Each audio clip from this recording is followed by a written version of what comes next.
You remember Din Ben Phu? No. The same thing happened in Algeria, in Africa. They didn't have anything but a rifle. The French had all these highly mechanized instruments of warfare, but they put some guerrilla action on them. Hello and welcome to Guerrilla History, the podcast that acts as a reconnaissance report of global proletarian history and aims to use the lessons of history to analyze the present. I'm one of your co-hosts, Henry Huckamacky, which you may not have known because of my voice today, but yes, I am still Henry Huckamacky, joined as usual by my co-host, Professor Adnan Hussain, historian and director of the School of Religion at Queen's University in Ontario, Canada. Hello, Adnan. It's nice to see you today. Good to be with you, Henry. Great to see you. Looking forward to this conversation. Absolutely. A terrific conversation and episode 2 of our series on African revolutions and decolonization. A really, really excellent topic that we have planned. Another somewhat introductory topic after our previous conversation, the introduction to African revolutions and decolonization that we did with Mamadou Tall. This one is a much more conceptual and theoretical episode, but you'll see when we get to it. We have 2 excellent guests today, people that I am really, really proud to call comrades and whom I've known for many years at this point. But before I introduce them, I would like to remind you listeners that you can help support the show and allow us to continue making episodes like this by going to patreon.com/Guerrilla History. That's GUERRILLA History. And you can keep up to date with everything that Adnan and I are doing individually, as well as what the show is doing collectively, by going to Guerrilla_pod on Twitter. Again, GUERRILLA_pod. So, without further ado, as I mentioned, we have 2 excellent guests. We have Professor Layla Brown and we have Jacquie Luqman. We'll start with an introduction of Professor Brown, who I'll call Layla from here on out. So Layla is an assistant professor of cultural anthropology and Africana studies at Northeastern University and is also co-host of the excellent podcast alongside Charisse Burden-Stelly, whom listeners of the show will be very familiar with, of Life Study Revolution podcast. Layla, it's nice to have you on the show. Long overdue, I must say, but can you tell the listeners a little bit about yourself? Thanks so much for having me, and I'm very happy to be back. As you said, I teach cultural anthropology, Africana studies, and women's studies, but I think probably closer to my heart is my membership in the All-African People's Revolutionary Party and my specific work as having been assigned to the All-African Women's Revolutionary Union Secretariat. And so that is a lot of the capacity in which I am coming here today as a Pan-Africanist concerned with questions of gender and gender equality. And so I'm happy to be here and looking forward to this conversation. Absolutely, as am I. We're also joined, as I mentioned, by Jacquie Luqman, who is a radical activist, journalist, co-founder of Luqman Nation, and a very good friend of mine going back, as I said, many years. Jacquie, it's really a pleasure to see you again. It's nice to have you on the show. Can you tell the listeners a little bit about yourself? You bet. And I'm so happy to be back on the show. Appreciate the invitation and really, really happy to be here on this episode with one of my favorite people, Layla Brown. I'm just putting that out there because I fangirl all the time and I'm not even ashamed of it. So I am an organizer on the coordinating committee for the Black Alliance for Peace, co-coordinator of the Mid-Atlantic region and the DC Citywide Alliance for the Black Alliance for Peace, journalist written for Black Agenda Report, Hood Communist, and other outlets. And I'm a Pan-Africanist, and I am learning more about my own understanding of Pan-Africanism. I'm learning more about the history of it, and it's only deepening my commitment to Pan-Africanism and my understanding that none of us will ever be free unless Africa is united and free under scientific socialism. So that's me. Yeah, absolutely. And as they mentioned, Pan-Africanism is the topic of the day. This is our episode, Pan-Africanism, a primer. Throughout this conversation, we're going to cover a lot of ground. We're going to be talking about the various thoughts that constitute Pan-Africanism. It's not just one line of thought. There are various thoughts that go within this broader umbrella of Pan-Africanism. We're going to talk about leaders and movements. We're going to talk about development of these movements using Pan-Africanism. We're going to talk about the importance of Pan-Africanism on the continent itself, which is, of course, particularly apropos to the series that we're doing and that this episode is included in. But I think that we need to start with a bit of the early history. So let's start off by talking a bit about what is Pan-Africanism? Where did it originate from? And now a lot of people will turn their attention to the first Pan-Africanist Congress in 1900, which was in London, and think of thought leaders around that time like W.E.B. Du Bois. But I think that there are definitely paths that can be traced far earlier than that, even if that origin point for many is particularly focused in that first Pan-Africanist Congress in 1900. So I'm going to turn it over to you, Jacquie and Layla, whoever wants to go first, to talk about kind of the early origins of what later became more formalized, and again, formalized in terms of, it's a formalized term, even if it's not a formalized particular line, what eventually led up to this conception of Pan-Africanism that we then begin to talk about later. So I'll tap in first. I also just want to acknowledge my mutual respect for my comrade, Jacquie. I appreciate you very much, and so I appreciate that shout out. In preparation for this conversation, so I think I mentioned already that I'm a member of the All African People's Revolutionary Party, GC. But what I want to share about that in terms of a little bit more context is that both of my parents met as members of that party in the late 70s, early 80s. And so it's something that I was born into. And so a lot of my own conception of Pan-Africanism comes from a particular orientation towards a political application of Pan-Africanism. And I say that to say that, as you mentioned, Henry, there are multiple sort of strains and facets that sort of feed into what we understand to be Pan-Africanism. But in preparation for this conversation, I actually reached out to my father because I couldn't remember the specific speech and he couldn't remember it either. So hopefully maybe later on I can share it with you and it can be in the show notes. He referenced the speech of Kwame Ture's when Kwame Ture was actually talking about Kwame Ture, for some people formerly known as Stokely Carmichael.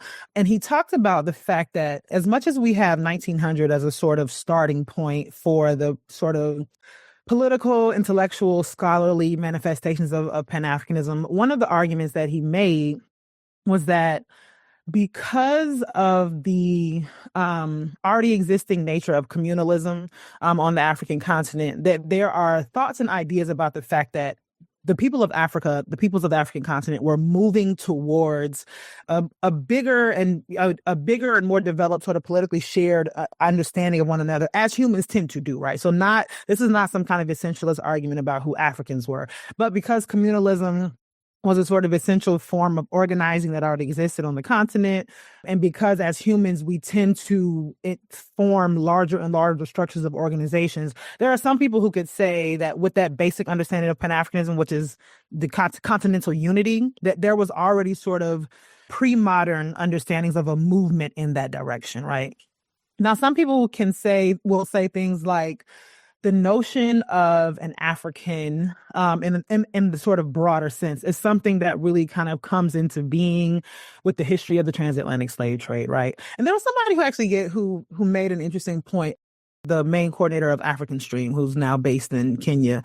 And he was talking about, he was critiquing the idea that we call it the transatlantic slave trade rather than the European slave trade, because the Atlantic Ocean has no bearing in the movement of people, right? But it was actually, concocted and orchestrated by Europeans. So I will refer to it as a European slave trade at this point.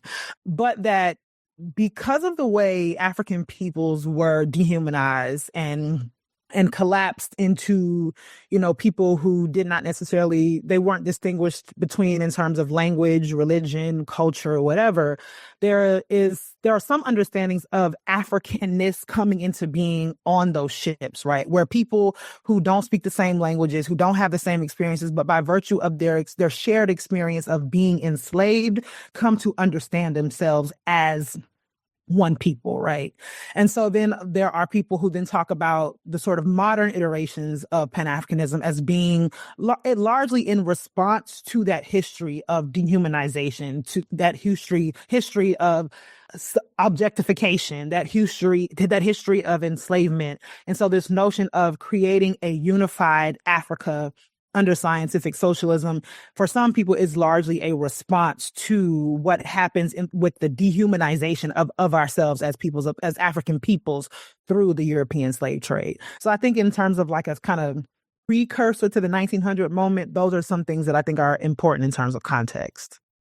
Yeah, absolutely. And when we talk about what it is that Pan-Africanism is, or what we believe that Pan-Africanism is, it is, even from a modern perspective, a recognition that in order to protect ourselves from external forces that have caused this degradation of our people, the entire continent, we do have to unify as one people in order to expel and protect our people from those kind of outside forces. So, like, Pan-Africanism is not just, this exercise or kind of like a cultural exercise in this nebulous or generalized idea of unity. It literally is like it is a political response to a social and economic catastrophe that was committed against a people, right? So there are levels to Pan-Africanism that are very interesting, even when we look at the formal coalescing of it as an ideology, to where even in the early days of like the first Pan-Africanist Congress, the very thing that we talk about today, which is expelling the colonists from the continent, right? That is the focus of Pan-Africanism today, largely. So it's not now so much we need to be unified. Now we've identified, and correctly so, the primary contradiction to Africans, not just on the continent, but throughout the diaspora, and even recognizing that the diaspora exists because of Europeans, right? Because of the European human trafficking of Africans. So now Pan-Africanism, I think among those of us who do study the history, do understand that it is not a cultural call for just general unity. It is a political movement that is in response and in opposition to the continuing neocolonialism now that is going on, not just on the continent, but throughout the diaspora. And I think that the modern examination of Pan-Africanism, the need for the unity, not just cultural unity, not just social unity, but also political unity. And in many cases, spiritual unity as well, but not in the traditional organized religion kind of sense, to political forces. Right. So I think that is where the scientific socialism part came in, because that was not a part of the original conception of Pan-Africanism in the first Pan-Africanist Congress, which actually was organized in London in 1900. W.E.B. Du Bois attended that conference, and the call for Europe to get out of Africa was not actually a part of that Congress. They were not talking about ending colonization. They actually kind of tried to moderate their demands because they knew that the Europeans were a bunch of savages, because look at what they had done to our people. So they tried to deal nicely with these people in that first Congress. And the response, of course, was nothing. So then the tenor changed, I think, in the next Congress, because it was clear after that first Congress, when the appeals were, listen, provide education to the people in the colonies, because they're human beings, provide housing because they're human beings, stop overtly oppressing people and provide rights. There was no call for get out of Africa, and I think that was a strategic kind of move It is not a call that we would make today, but in the first Pan-African Congress, I get the need to pull back a little bit and say, and not antagonize the very people who are already oppressing you, right? I get that as a strategy. But by the next Pan-Africanist Congress, there was no more of that. It was like, okay, listen, they need to go. They need to go. We need to be free, and we need to get that done however we can. So I think that kind of, what do I want to call it? That kind of progression of Pan-Africanist thought in regard to what we do to protect ourselves is an indication of how the socialist part came into Pan-Africanism. Because I think that part of Pan-Africanism, a one united Africa under scientific socialism, that scientific socialism part kind of rubs people the wrong way. But I think it is the natural progression, because socialism is nothing more than the communalism that our communities have always pretty much carried out in our original environments before our original environments were interrupted by capitalist exploitation. So this progression in Pan-Africanist thought that a lot of us don't know happened, I think is very important to uncover, because it helps us, I think, to be comfortable with not understanding Pan-Africanism a lot and being comfortable with our own understanding, progressing and changing over time, which would deepen our understanding and our commitment to Pan-Africanism, I think.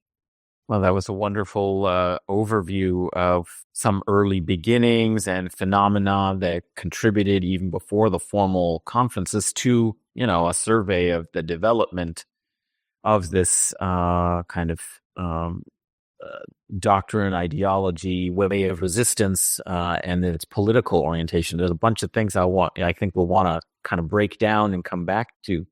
But maybe to start back at the beginnings, I was very intrigued by the discussions and the debates that may have come up about the pre-1900 histories, you might say, of these kinds of solidarities and affiliations that lead to identification of Black and African peoples as a collective community with a political project.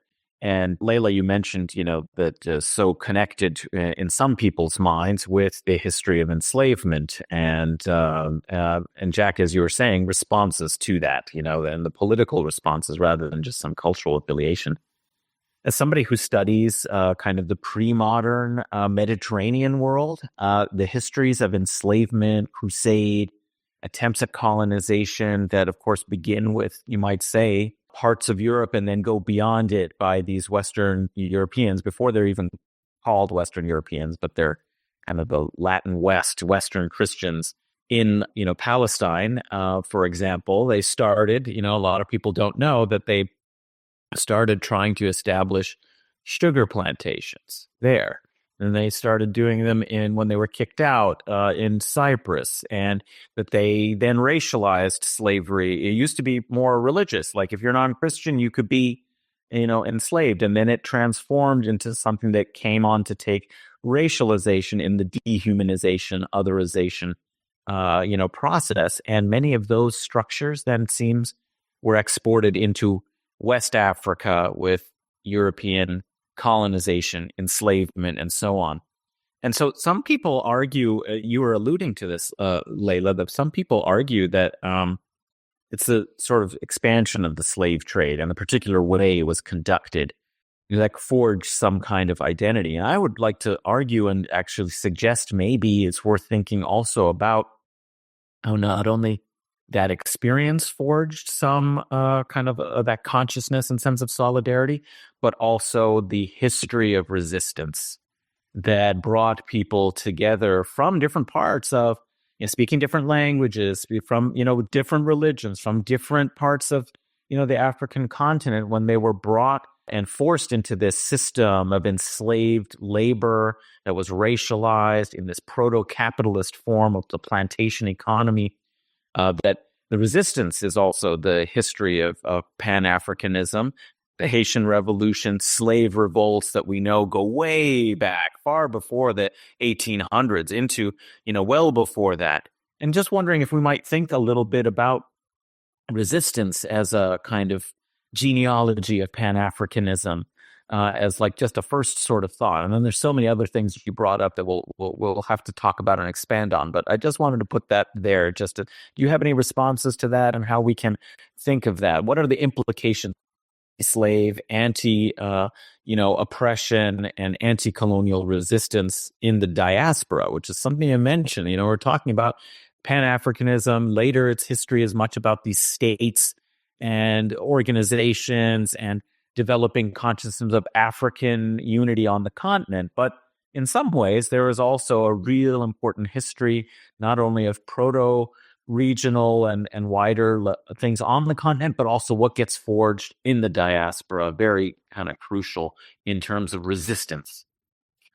Absolutely. I 100% concur. So I'm going to start with something that's more modern to come back to that. So when I teach Intro to Africana Studies, I always walk through like a series of speeches by like Kwame Ture, Malcolm X, Frederick Douglass, and Marcus Garvey with my students. But when we started talking about the civil rights era, one of the things that Kwame Ture famously said was that civil rights was not for Black people.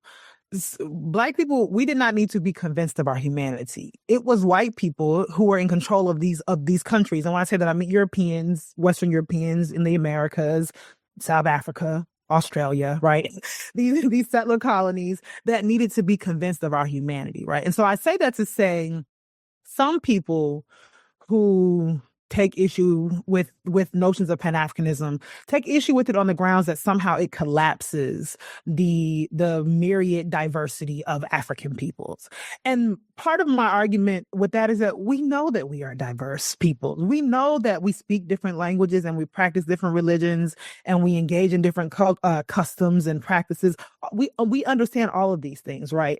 But that through this experience of being dehumanized, being collapsed into one category, we had to recognize that our strength came from recognizing that we were being oppressed, dispossessed, dehumanized by virtue of something that by accepting that reality, we could become a more forceful entity of resistance, right? And so accepting an identity as an African does not negate your Igbo-ness, does not negate your Xhosa-ness, does not negate your post-colonial national identity as a Haitian or a Jamaican or an African American, right? Understanding ourselves as African has to do with understanding what this like critical moment in history was that actually collapsed us into one people with a shared experience, and that understanding that by virtue of the way they are oppressing us, our strength is in our numbers to respond. We're not going to be able to respond as individuals to our oppression, right? And so, you mentioned the Haitian Revolution.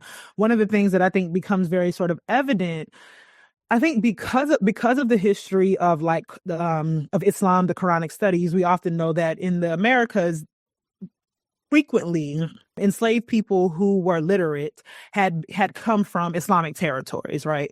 And so because of that, there are often stories of people coming from Islamic territories in Africa who are literate, who are engaging in this process of teaching other enslaved Africans how to read. And then these processes of teaching one another how to read also become sites of organized rebellion, because we understand the importance of being able to, so, the Bible, the Quran begins to be utilized against us in these problematic ways, partially because we don't necessarily have our own readings of these texts, right? And so, I also, one of my other sort of areas of research is Afro-Latin American studies. And in my class last week, we were discussing the Hamitic curse. And I didn't go about medieval history. Yeah. And so, I didn't grow up religious. And so I'm sure that either you, Adnan, or Jacquie can do a better job of explaining what the Hamitic curse is. But my understanding of it being, right, that Noah's sons, Ham is one of Noah's sons. Ham is drunk. He's losing his stuff. His other two sons, they somehow discover their father drunk, but modestly cover him up. But somehow Ham, who gazes upon his father, is a terrible human being for having done this, right? And now so Canaan, who was Ham's son, and also I think, correct me if I'm wrong, also begins to be associated with the African territory, what we know as Africa. There is now this story that because of Ham gazing upon his father Noah in his drunkenness, all of his descendants are cursed to both blackness and servitude, right? And so then we have these biblical arguments about why black people are destined to be slaves from as it is ordained by God, right? And so needing to then have ways of disrupting that, you need people who can then read and interpret those texts on their own, right? And to be able to do that, you have to be able to be literate. And so we see, even with this kind of early contesting of biblical understandings of dehumanizing us as African people, that we begin to have shared spaces, right? Where we're saying, okay, well, this story is clearly not true. We need to be able to talk about this. We need to figure out ways to communicate with one another. And so we begin to develop common languages. And that's why we have things like Haitian Creole, Jamaican Patois. We have, African and American vernacular English. We develop these ways in the diaspora of communicating with one another that have elements of our native ethnic languages and have elements of the colonial languages, be they English, Spanish, French, Portuguese, whatever. But these are, I think, in terms of your point, not about sites of resistance, these are some of the early, kind of modular ways that we see people doing that work of saying, oh no, we need to actually have the ability to contest our dehumanization. And that initial process, I think, of contesting our dehumanization also requires us to see one another as somehow connected to each other. And I think that that is a very sort of embryonic form of Pan-Africanism. And let me just add, as the Jesus follower amongst us, I hate that. I hate that story so much. I hate that dumb curse of Ham foolishness so much, because when I finally read the Bible, because this is what Christians do, and this is across the board. I don't care. I think I will reserve this judgment of Ethiopian Christians only because they've got the oldest illustrated Bible in the world that has the most intact books in the world. Okay, so but Westernized Christians, we do a lot of going into these churches with our Bible in our hand, in the little cute Bible carriers that the ladies own, because we have them with all the highlighters and the sticky notes and people don't actually read it. People do not actually read the Bible, and I would extend that to most people of most faiths. That it's because these are big old thick texts that are translated from Romance languages, and sometimes in the case of the Bible, dead languages. They're very hard to get through. Don't really have it's not like, a novel, right? It doesn't have a single through line. So the texts are a little bit dense, kind of hard to get through. But it's not impossible. Not to interrupt you, but when I was reading just those verses in class, I was struggling with them myself. So I understand. Right.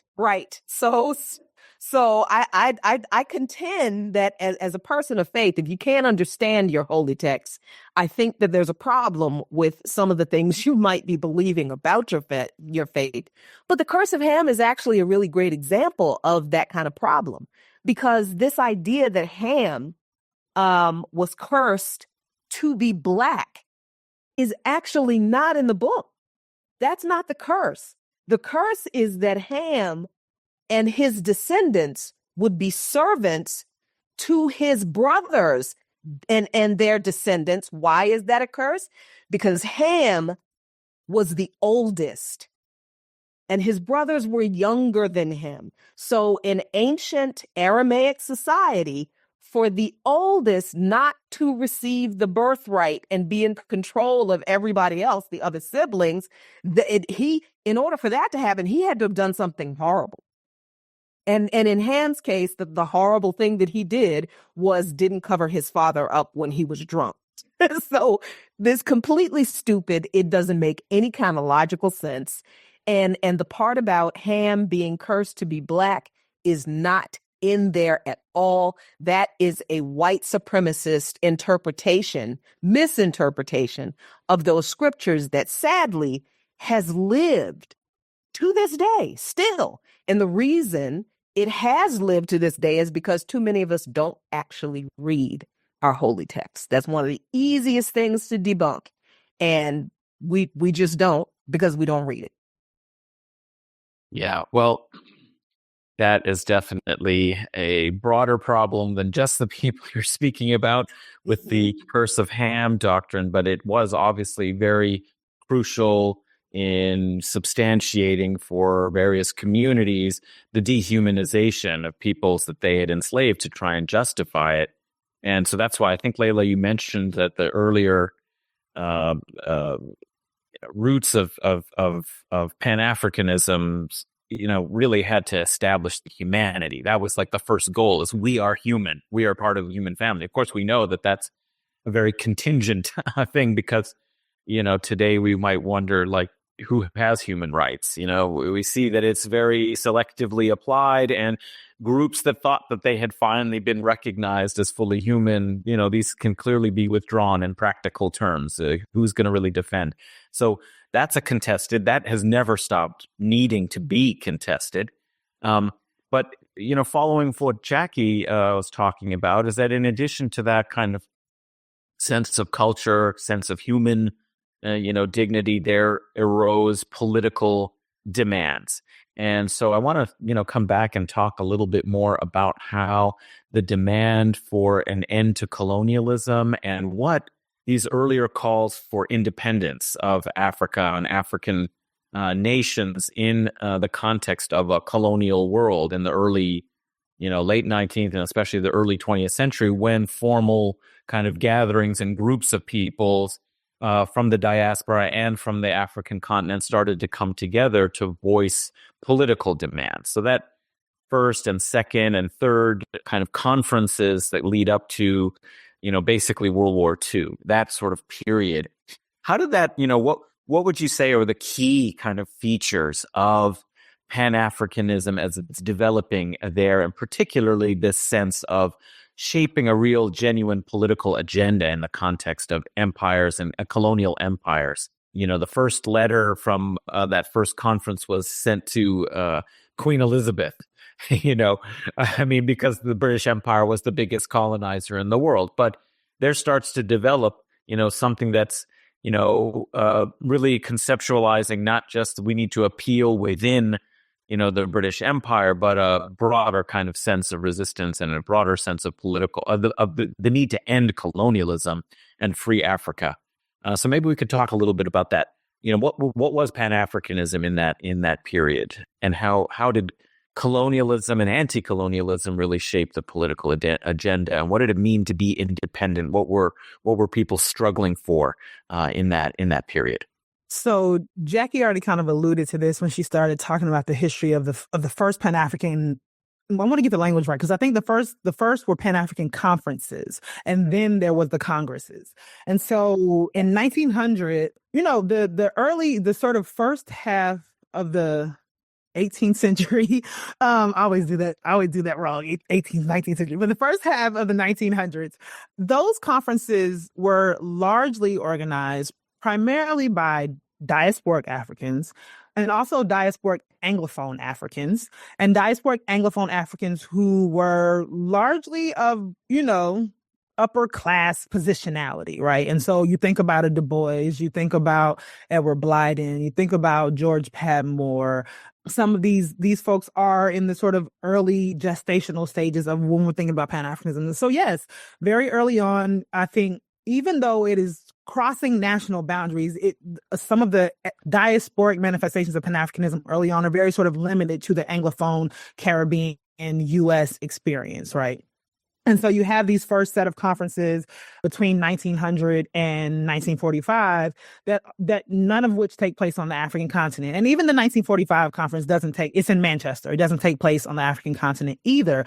But the 1945 conference is a major turning point. So I'll come back to that. But from 1900 to 1945, we're mostly seeing people who are absolutely experiencing the dehumanization that African peoples experience, but are not necessarily poor working people, right? They are intellectuals.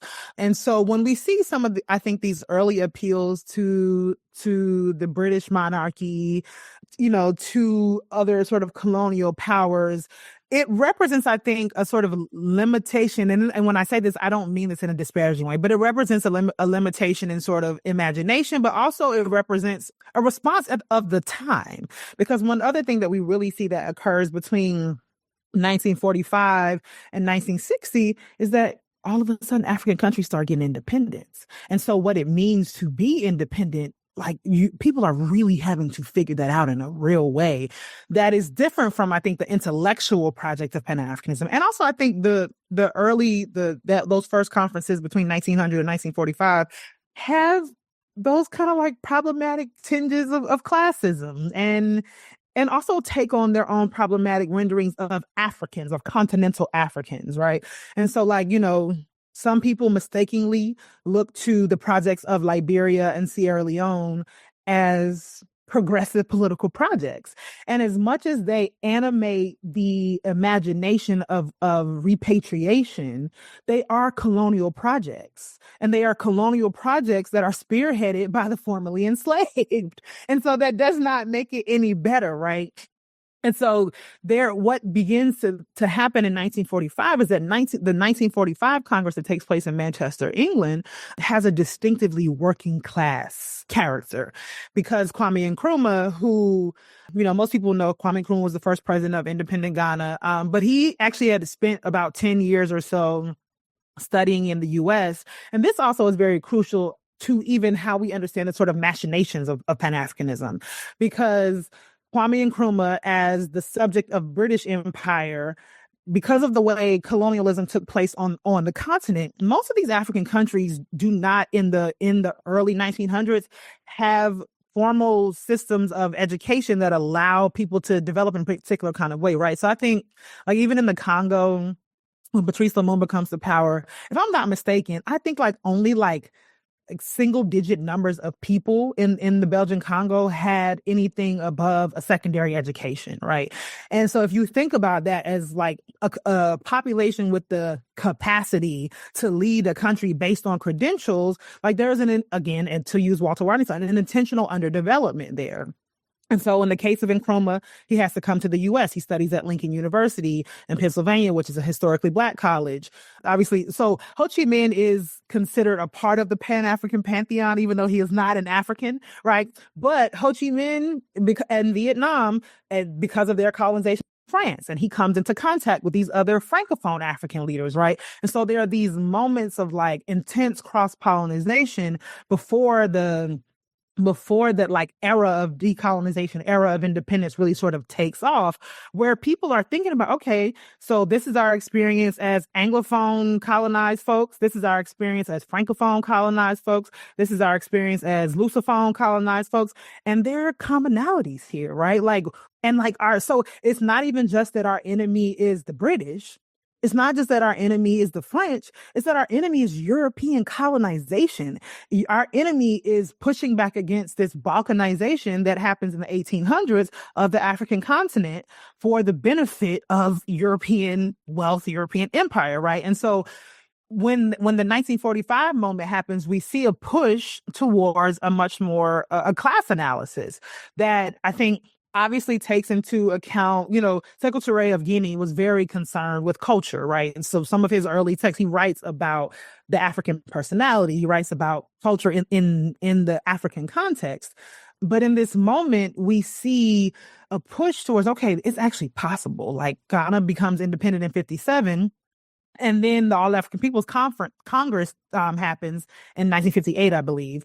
And so we see, because there's this rapid development and expansion of what Pan-Africanism is, which is sort of beyond just the kind of initial impetus to prove ourselves as human beings, beyond the kind of initial impetus to see ourselves as having a shared experience. But now we need to have an actual political agenda. And that political agenda needs to be one that allows us to fully realize our lives as human beings, which means education, which means healthcare, which means the right to self-determination, which means the ability to develop agriculture, which means like one of my favorite things that I want to do more exploration on is like when Kwame Nkrumah, Sekou Touré, and Modibo Keita of Ghana, Guinea, and Mali formed this sort of initial Pan-African alliance, the Ghana, Guinea, Mali alliance. One of the things that they're trying to do in that moment is, even as they're in the nascent stages of independence, they are trying to say, but these national borders are irrelevant. Because one of the first things Nkrumah says is the independence of Ghana means nothing without the independence of Africa. And so he's trying to model this through this Ghana, Guinea, Mali alliance. And obviously Ghana is colonized by the French. I'm sorry, Ghana is colonized by the British. Mali and Guinea-Conakry are colonized by the French. So, but then they're saying, okay, we're going to ignore these borders. We are going to try to create currencies that we can share. We are going to try to, create, cross-border passports. But one of my favorite is to get rid of intellectual property rights. And to get rid of intellectual property rights is both anti-capitalist, but it's also a particular kind of declaration on what it means to be able to have fair and equal access to information and why that's important for a population. And so this, I think, these are some of the kind of like foundational elements of what some might call political Pan-Africanism, might call revolutionary Pan-Africanism, but this sort of democratizing of access to natural resources, to information, to understanding that an educated and healthy population is essential to the flourishing of a kind of national project, right? This is what we start seeing happening in the mid-1900s. But again, we can't ignore the fact that the reason why there's this rapid expansion is because independence is actually occurring. And so people are having to come up with concrete ideas about what it means to govern ourselves. And I think that even as much as there are these, there are ideas about the internal colony of Black folks in the U.S., and this brings up other questions. This brings up other questions about indigeneity and land. And for me as a Pan-Africanist, there is no claim that I make on land in Turtle Island. There's no claim that I make for a new Republic of Africa. There's no claim that I make for, a set of states in the South that, because we are the majority population, that we make a claim on, because I believe in indigenous land rights claims. And so because I recognize that the indigenous peoples of Turtle Island are still here, I cannot make that claim, right, as a Pan-Africanist. And I think that there are other lines of thoughts about that, but that is not one that I make as a Pan-Africanist, because I understand land as essential to the question of Pan-Africanism as indigenous people. And we are not indigenous to this land. We are indigenous to another land. So obviously I could say more, but I'm going to stop there. Yeah, I have something I want to throw in there. So you mentioned the Congo, and it brings up some statistics that I had annotated in a book. So I pulled out the book to grab my annotations. So, of course, when you're talking about the Belgian Congo had been under Belgian sovereign rule, under the rule of King Leopold for decades, right? At the time of independence for the Congo, which was decades and decades and decades after colonization had taken place, there was only, and I cannot stress this number enough, 16 secondary school graduates. I'm going to underscore that point again. At the time of independence, there was only 16 secondary school graduates. At the time, the population was 13 million. Okay. Also, sticking with Portugal for a moment, although outside of the Congo, if we look at Mozambique, the Portuguese, and I say sticking with the Portuguese, I understand I'm switching from Belgium to Portugal, but colonizers, they all kind of blend together at some point. Anyway, Portugal had some role and kind of dominion over Mozambique for more or less 500 years. In that 500-year period of time, there was not a single doctor that was trained in Mozambique. And again, I'm going to underscore the point. There was not a single doctor trained in Mozambique under Portuguese colonization of the country. And if we look across all of Africa entirely as a continent, keeping in mind that the vast majority was colonized at this period of time, in 1960, at that point, there was only 50 university graduates per year, and only 1% of people in school reached the secondary school level. I mean, this is the legacy of colonialism that they had left behind. There is this narrative that comes forth that these countries were actually better off because they had been colonized by these enlightened, powerful countries that were bringing in ideas and infrastructure and technology. No, I am sorry. That's a complete falsehood. It's a complete lie. All one has to do is scratch the barest of surfaces to uncover the actual data, the actual information of what was being done in colonized Africa. And these numbers are just a few of many that I could cite, but my voice is really, it's something today. In any case, the point is that when you look at the legacy of colonialism, this is the legacy of colonialism. You had mentioned Walter Rodney, and we have a Walter Rodney episode planned. The underdevelopment of Africa is an active process. This is not a passive process that happens due to chance. This is an active process that is carried out by the colonizers for a specific political and economic purpose. So, with that tangent out of the way, I do want to turn back to theorists for a moment. You had put out some names out there, Layla, in terms of people who were advancing various streams of Pan-Africanist thought.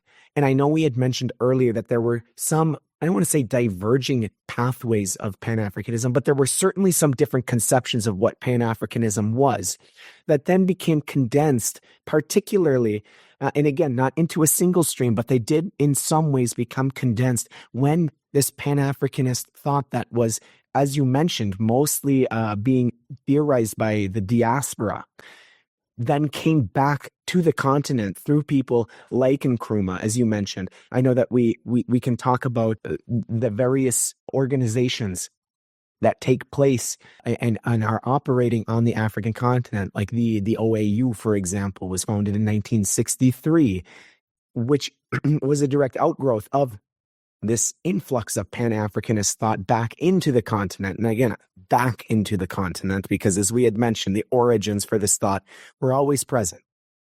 So I'm wondering if we can talk a little bit about some of those diverging threads, the specific theories and theorists that had these diverging threads of what they considered to be Pan-Africanist thought, and then how some of these tendencies were then condensed in some ways as they were taken back into the African continent and utilized in that struggle for decolonization and for, these revolutionary movements against the colonizers and against neocolonialism, even in the independent era.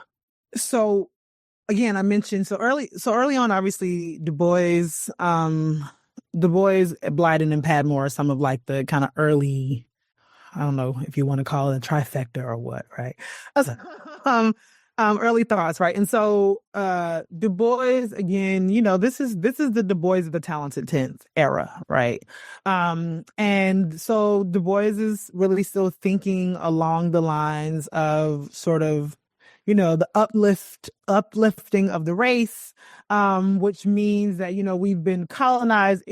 Obviously people like to use enslavement on this side of the Atlantic and colonize on that side of the Atlantic. But I will also say that we had our own form of colonized mind, right? And so there was an element of a civilizing mindset, a colonial mindset to some of the earlier thoughts that were coming from, the likes of Du Bois, right? But George Padmore, because of his involvement with the Communist Party, and then obviously Du Bois later on too. So I do not want to limit Du Bois to who he was at this moment. I'm not doing that at all. He not only becomes, but he is essential to our understanding of Pan-Africanism throughout the entire duration, right? And I think that what I appreciate about Du Bois as a scholar, as a thinker, as an activist, is that he does progress and does so out loud and does so in public, right? And so, he very much goes from his kind of early origins of the kind of civilizing missions that Marcus Garvey was interested in, right? Some of I'm bad at like pulling text right off of my mind. So ideas remain, but texts do not, right? And so when Amy, is this Amy Jakes or Amy Ashwood? It might have been Amy Ashwood. Well, when she spent time in London early on, she was very much a part of some of these like West African civilizing missions. She was working with students coming out of colonial West Africa, but still very much with that kind of colonizing mindset of the masses of African people, right? So like accepting that there are a subset of African folks who have had some kind of access to, some kind of class ascension, mechanisms, right?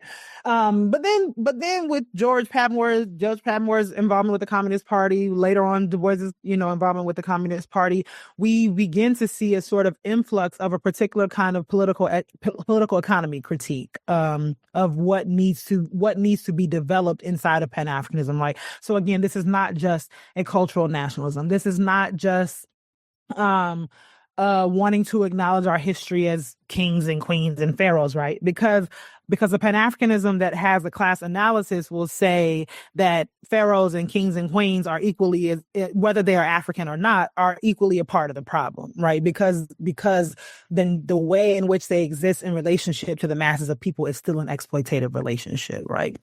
And so we begin to see that shift occur with more and more cross-pollination with the Communist Party, right? But Nkrumah, who is, one of the foremost sort of theoreticians of, I would say, Pan-Africanism as a praxis, as a political objective, is often touted, saying that Garvey's kind of Black Zionist ideas are very foundational to his early conceptual theorizing of what Pan-Africanism is, right? Now, obviously, he kind of goes beyond that, but he literally says that Garvey is the single most important thinker to his own development of Pan-Africanism.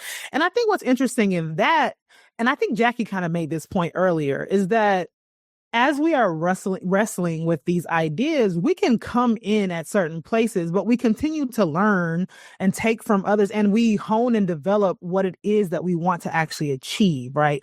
And so for me, when people refer to Pan-Africanism as an ideology, as, I don't know, what are other ways, like, a school of thought, a way of being, all these other things, right? But for me, as a member of the All African People's Revolutionary Party, we refer to Pan-Africanism as first and foremost a political objective.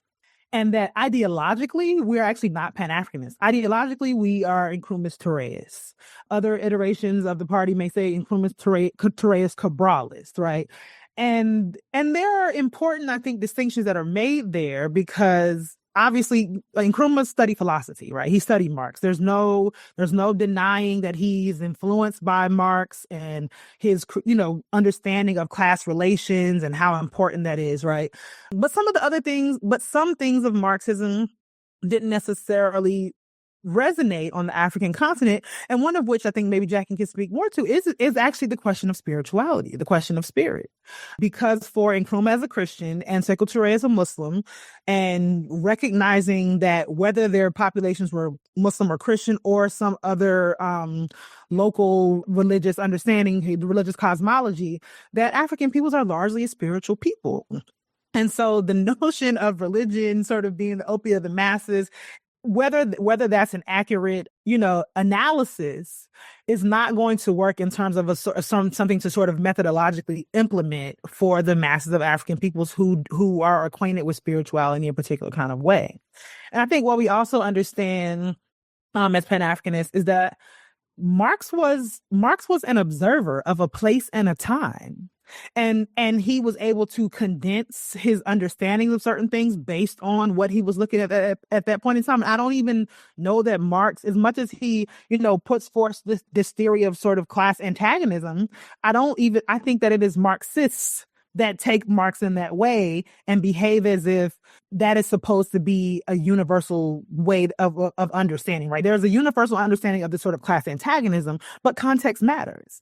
And so for folks like Nkrumah and folks like Touré and folks like Cabral, the context of what life as African people looks like matters. And so this is also one of the things one of the reasons why as much as Marxism becomes, I think, critical to some of the political understandings that Pan-Africanism puts forward, Marx is not who we are saying we are putting forward, but scientific socialism as an organizing mechanism for society is, right? Because that doesn't belong to Marx. That doesn't belong to us, right? That is a method of organizing a society economically, right?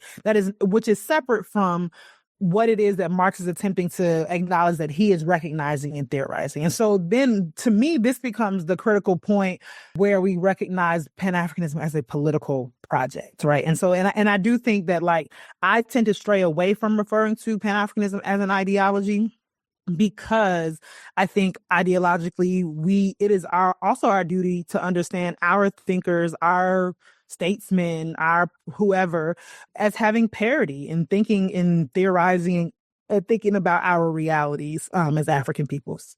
Yeah, I definitely concur. And the part about, I always laugh at people who, when you tell them that, you are a Pan-Africanist, and I am a Pan-Africanist, and that, that doesn't just mean conceptually, I think in my mind about Africans being united in a general sense. No, I do mean colonists out, neo-colonists out, one united, free, independent Africa under scientific socialism. And that gets, spread throughout the diaspora, because that's what we're talking about. All Africans everywhere, right? So it's funny when I tell people that the first thing they say is, "Oh, you're one of those Marxists." I'm like, no, I just told you I just told you.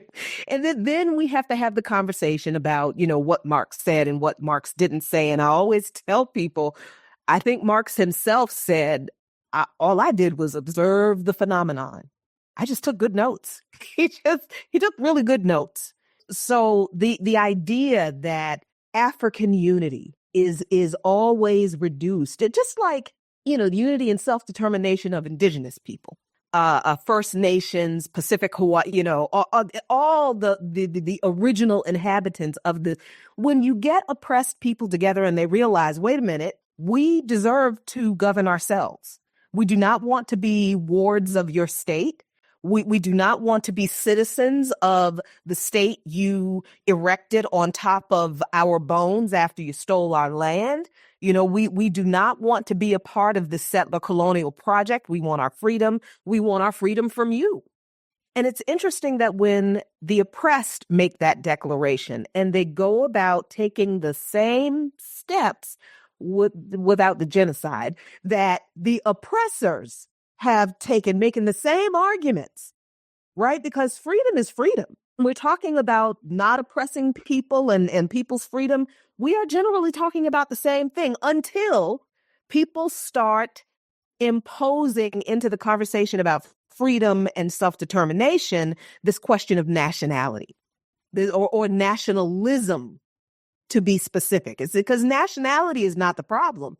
It is nationalism that can be a problem. So when you look at settler colonists who say the same things, we want to be free from because isn't that what the Europeans said when they came to this country? We want to be free from the oppression of the British crown. And the true story was that they were trying to overthrow the British crown. And the British crown was like, get out. No. So, but they make the same arguments.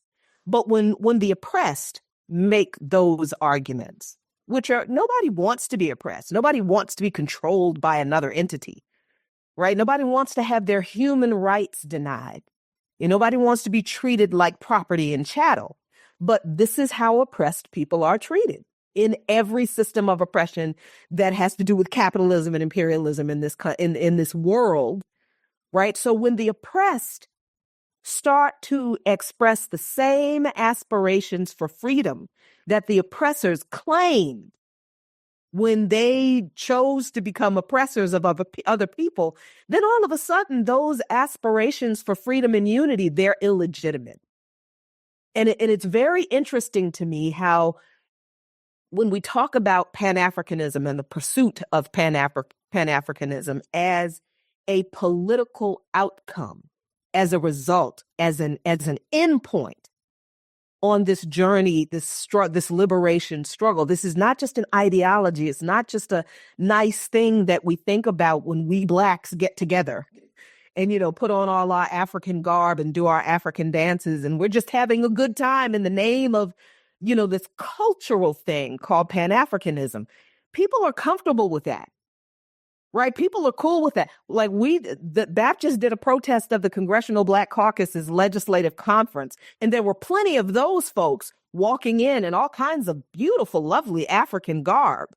Those people do not care about Africa at all because they vote every year to expand AFRICOM, to oppress and bomb Africans on the continent, just like they keep voting for more funds for militarized police in our communities here.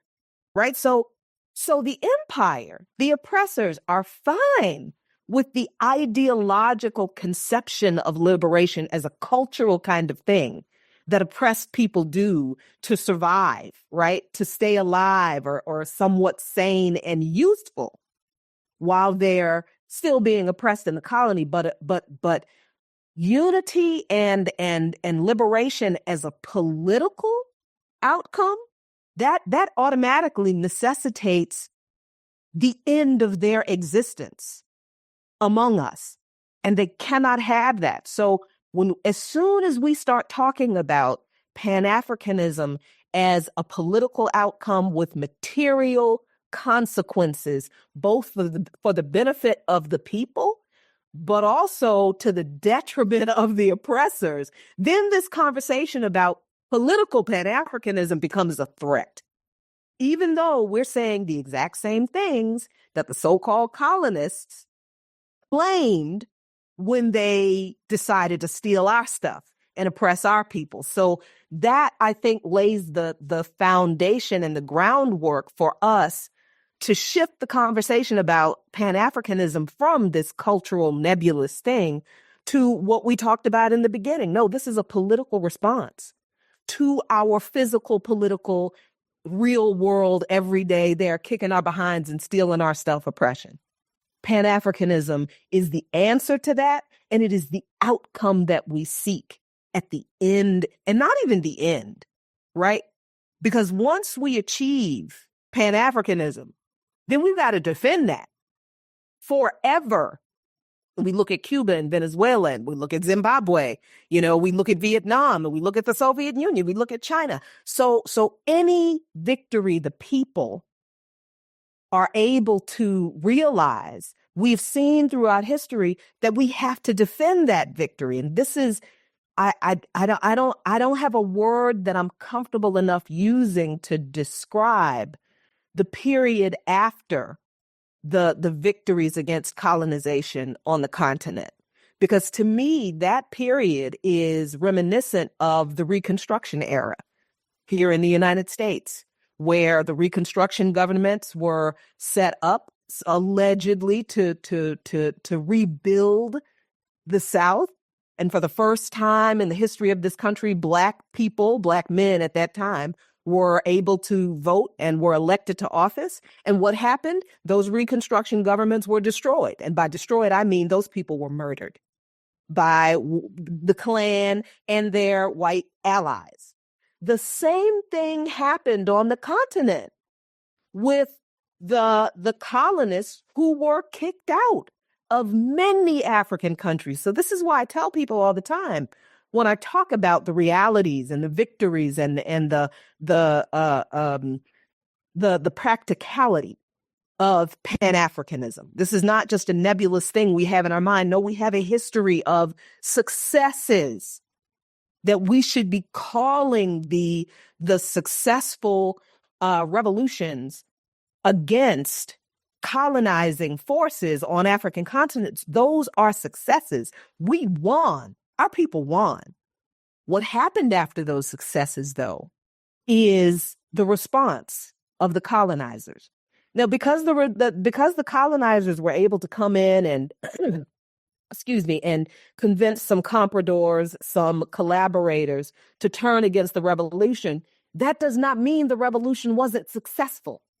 That doesn't mean that Pan-Africanism didn't work, which is what people tell me all the time. Thomas Sankara was assassinated. I guess Pan-Africanism didn't work. Why was Thomas Sankara? Why? Why was he a target? Because he won. Do you understand? So we have to really change the way, and this is my kind of personal thing. It drives me nuts to hear people talk about, we've never been unified. We've never won. What are you talking about? What do you mean? The empire, the various empires suffered losses because we won. And because we won because we fought on Pan-Africanist, anti-colonial, anti-imperialist, anti-capitalist principles. That is just because the French know they would be destitute without Haiti. They have said would be dark. Do you understand? France would be dark. That's not even an exaggeration. It's more than 40% of France's electrical power comes from uranium mines in Niger. So without the uranium from Africa that France is still extracting through neo-colonial influence, France would literally be dark.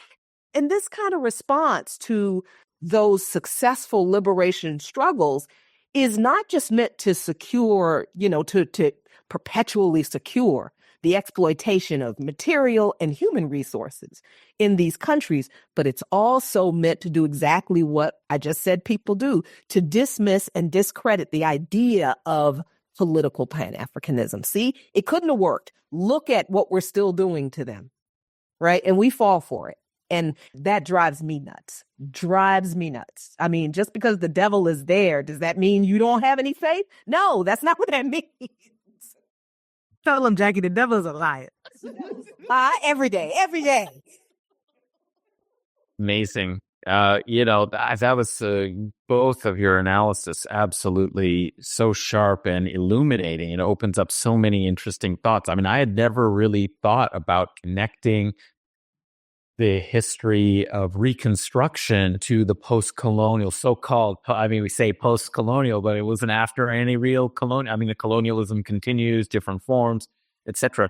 But that kind of comparison really puts a lot into perspective. And of course, when you say that, it was successful, and this is why, because the political project of Pan-Africanism is what was so dangerous, but that's why these people were assassinated, their projects were undermined, everything was done to destroy these movements that had achieved great political successes. So I've always thought that the reason why, for example, Malcolm X was assassinated, was because he started talking about a Pan-Africanist project, and more than just talking about it, he was connecting the Black struggle, African-American struggle in the United States, and you could say broadly the Americas, to decolonization and liberation on the continent as part of a global, much broader Pan-Africanist vision. That's when, and more than just talking about it, he went and he started forging connections and alliances, and so that's why he became such a dangerous threat, and he became like Patrice Lumumba, like a Thomas Sankara, these sorts of figures. So that was just absolutely fantastic. I feel like maybe in some way we've covered some of what I wanted to ask, which was just about this role that Pan-Africanism played in the actual decolonization struggle.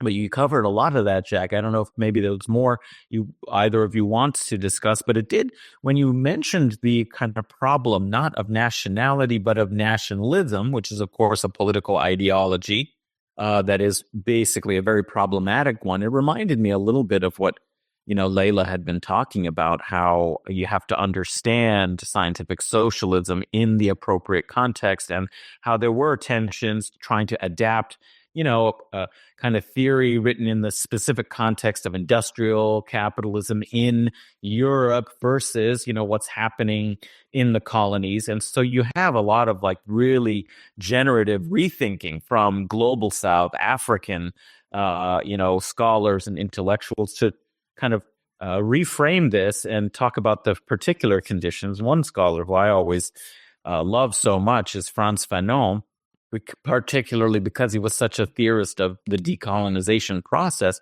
And what you mentioned, Jacquie, about the danger, of nationalism as part of that case can be an outcome of the struggle, because you're fighting in a particular location against those who are controlling a particular territory, and part of national consciousness that, Fanon talks about is formed by that colonial administrative relationship. It has the pitfall, which he himself discussed and talked about, of then kind of replace, it's liberation, but if it's only framed within the context of that relationship and with that ideology of nationalism rather than some broader sense, I don't know if he really talked about it as scientific socialism, but that's essentially what he's saying, is that you have to reframe the economic order, you have to reframe the political order, otherwise you're just going to be trapped in this neo-colonial process, which is exactly, of course, what ends up happening. And the people who could warn about it, who could organize against it, so many of them were killed, murdered, and undermined. So, but I don't know if you want to talk maybe a little bit more about what happened under, through decolonization, or if you want to take up what happened basically when you have these post-colonial nation states with their infrastructures, and how that was set up to perpetuate neocolonialism and divide people through nationalism that is so convenient for the global Western European order. I would like to add in a little bit on that, if possible. So talking about nationalism is actually something that I was hoping that we could talk about resource nationalism as well. And the idea of resource nationalism within a national context versus within a Pan-Africanist context, but then also how this concept of resource nationalism plays into neocolonialism as well. So, and how neocolonialism deals with, and I'm using this euphemistically, with this issue of resource nationalism on the African continent throughout various phases. So in those earlier phases with people like Sankara, they get rid of him, and I'll again use a euphemistic term. Or in Nkrumah, they coup him when he's out of the country. Whereas in more modern day settings, we are seeing more and more states become resource nationalistic, not necessarily within a Pan-Africanist sense, although we are seeing some developments in the Sahel that, might warrant further discussion as well.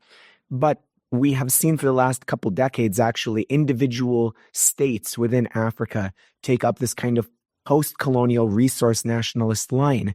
And the way in which the neo-colonists have dealt with it in more recent times is not necessarily through these explicit military coups or assassinating people, but rather through disciplining, and again, I'm using this euphemistically, through institutions like the IMF and through the World Bank against these various resource nationalistic leaders, movements within individual countries, with the explicit purpose of causing extreme deprivation on the people of the country and undermining any sort of resource nationalistic ideas within the country, which then, leads me to think, well, if you can't even foster some sort of resource nationalism within a state context, because you are being undermined by these neo-colonial institutions, how are you supposed to foster any sort of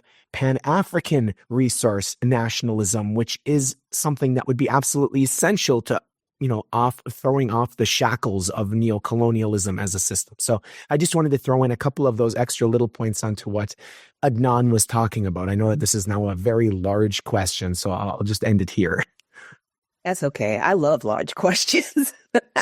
Just because I'm sitting here thinking about all the things. So when you mentioned resource nationalism, the first thought I had was an opposing thought, and that is resource imperialism, right? It's like nationalism itself can have two different meanings. And one of those meanings is not a bad thing. It's one of those meanings is that nationalism is just advocacy or support for political independence of your country if you're being oppressed and colonized, right?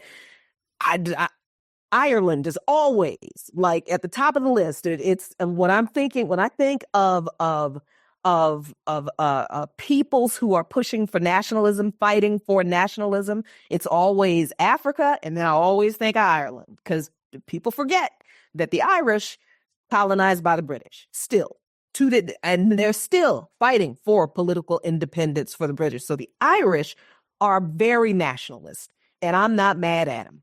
Good for them. But then the other definition of nationalism that is problematic is elevating the importance of your own country above everybody else.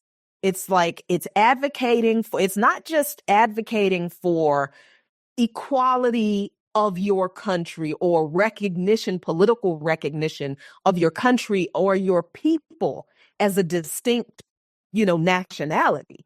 That's fine. But when you're talking about what empires do, Britain was an empire because they believed that Britain was better than every other country on the planet. So Britain had a right to run around the planet and colonize, subjugate, and steal from other countries. Because let's define these words that we're using. Everybody is talking about colonization today, right? There are words that people are using now that I didn't hear people use 20 years ago. People would not have said, colonization. People probably wouldn't have said oppression. The only reason people said apartheid was because we were fighting against apartheid in South Africa and Rhodesia. So these are words that people are using now that it's like a part of the discomfort, the dis-ease in these conversations is because people are finally using words that we've been talking about are the primary contradictions for our people for decades, but we notice they're using them in a way that is not at all the way that they should be used. So people are looking at nationalism in the context of imperialist oppression as a good thing, right? So you've got Christian nationalists in this country saying they're proud Christian nationalists. Because they don't see the subjugation and oppression of other people by Americans as a bad thing. They think that it's their God-given divine right to do such a thing, right? So when we're talking about nationalism in that form, people will always use that definition when they respond to African nationalists. The problem is, and like I said before, and it's not that there are never oppressed people who get a taste of freedom and then don't go, right. I can't say left because if they all come on now. I can't say they go left because if they went left, we wouldn't be talking about them. They always go right. Yes, there are compradors, there are collaborators within every group of oppressed people who are like, I do not want to live like this anymore, massa. Please pay me to do something. That is just true. So, of course, there are Africans who are collaborators and compradors with the oppressors. Yes. But when the rest of us talk about African nationalism, we are talking about recognizing the independence, the self-determination, the control of resources, and the development of Africa by and for Africans, without the influence or interference of any foreign entity that is not specifically invited in for the benefit of the people. And I have to always add under scientific socialism toward there at the end, because none of that stuff matters if capitalism is still in place, right? So that is why, from a political standpoint, under scientific socialism is incredibly important. So we get that, that dynamic. Whenever we talk about African independence, African nationalism, folks are always like, well, these leaders, they wanted African independence to the exclusion of other countries. Number one, that's a lie. Not true. Because Layla just told you about the alliance that Mali, Guinea, and Ghana attempted to enter into, that was crushed mercilessly. And we look at today the alliance of the Sahel states. This is the same alliance that was attempted, with the exception of one country. One country has changed, but the idea is the same. And I point this out because the criticisms of African nationalism or Pan-African nationalism are not true because of the goals and the aims that this alliance was founded on. And what did Layla say? They said that these countries said these borders are BS. We need to trade amongst each other. We are one people. We understand that, we are from different ethnic regions and ethnic designations, but we are all African. And this is what we are building our unity on. That we are shrugging off all of the colonial designations of everything. We don't respect these borders. We're going to issue inter-country passports. We're going to trade amongst each other. We're not doing this the way the colonists told us to do. The alliance of the Sahel states right now, Mali, Guinea-Bissau, and Niger, exact same principles. So we have Ibrahim Traoré, who is the interim president of Burkina Faso. But he just nationalized a major mining operation in the country. And he has also just survived 18 assassination attempts. 18. So when we're talking about the response of the colonists, the neo-colonists, and the neo-colonists today are the private corporations, the mining operations, the companies, the extraction corporations that are in league with these foreign governments that are all the former colonizers of these countries. Their response is to do the same thing that the colonizers did the first time around, to try to get rid of these leaders with these crazy ideas that they have about resource nationalization of their own resources. So for the colonists, for the capitalists, for the imperialists, resource nationalism is not something they respect. They do not want the people in other countries to control their own resources. They want to control other people's resources. And that's always been the response. Always. And it always will be the response. So this is why I said that when we do reach that point of one united Africa under scientific socialism, we will have to continue to fight to defend that, because these people are not going to give up those resources that easily. France does not want to be dark.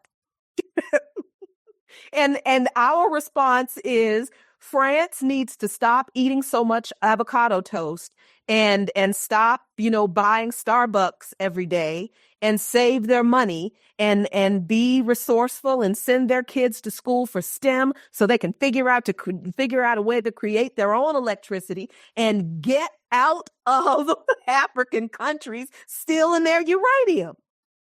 That is for us, for Pan-Africanists. That is what we understand, that the pursuit of resources that didn't exist in Europe is very foundational to the European slavery project, to the colonization project, and it is still foundational to imperialism. Still. And that flies in the face, I think, of some conversations people have in regard to Afro-pessimism, in regard to our connection to Africa, but there's really no getting around the fact that Africa and the rape of Africa, the continued rape of Africa, resources and people, goes on because of the greed for other people's resources, because of resource imperialism. So the answer to resource imperialism as an aspect of Pan-Africanism has to be resource nationalism. It has to be, no, these are our mines, these are our resources. We are going to mine, this is our stuff. We are going to mine and process and sell these products to other countries for the benefit of our people, not for the benefit of a foreign country. So this kind of resource nationalism is not, we're keeping all our stuff to ourselves, and we don't care what happens to anybody else. No, it's we are going to control our own resources and handle them on the market with whomever we choose, under the conditions that we choose, and under the conditions that are the most beneficial for our people, not for the benefit or the profit of a third foreign entity. I just want to say that one of the contributions I was going to make is exactly what Jacquie said about African nationalism. So I'm going to skip that and just say, preach on. But there were some things that you said before that I wanted to come back to, and then I'm going to come back to the question of resource nationalism. So I think about, you brought up the particular examples of like Thomas Sankara, and I think about Patrice Lumumba as obviously in that same category, but both two post-colonial African leaders who were assassinated brutally, but had different approaches, right? And I think that what's instructive about that is that it does not matter how we comport ourselves. It does not matter if we kindly agree to a peaceful transfer of power, or if we say, get the fuck out. It doesn't actually matter, because what's at stake is not these sort of, I forget political norms and exactly. procedures. Yeah, that's not Exactly. Because, by all intents and purposes, by all accounts, there were actually disagreements with Nkrumah and Touré with Lumumba about how he, engaged in the disaggregation process from the Belgians, right? But that didn't stop him from chopping them up and setting them on fire, right? And where Thomas Sankara said, we're gonna grow our own food, we're gonna put our folks in our own clothes, we are going to not pay our state officials ridiculous amounts of money, like we're really gonna double down on this process. And so, like, it doesn't matter. And like, to your point about like how people make this claim, right? So like, everybody wants to walk around talking about Patrick Henry, give me liberty or give me death. But Sekou Touré said we prefer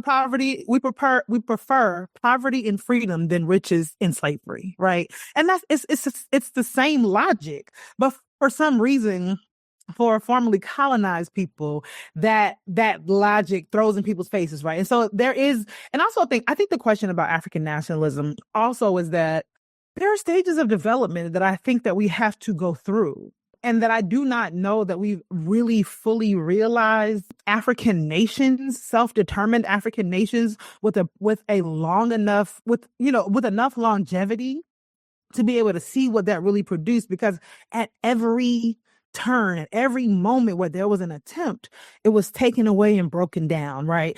Because, like you mentioned, Nkrumah was on his way to see Ho Chi Minh when they overthrew his government, right? One of the examples that I think return to with resource nationalism, and I think, we don't, the conversation about Pan-Africanism also means that we are always thinking about both what is happening on the continent, and there is a primacy of what is happening on the continent, but that there are instructive examples in the diaspora, right? And so again, I mentioned that I'm an Afro-Latin Americanist. And so the research that I do is also predominantly in Venezuela, Cuba, and I've like recently been following Francia Marquez in Colombia a little bit more. But particularly in terms of this question about resource nationalism, right?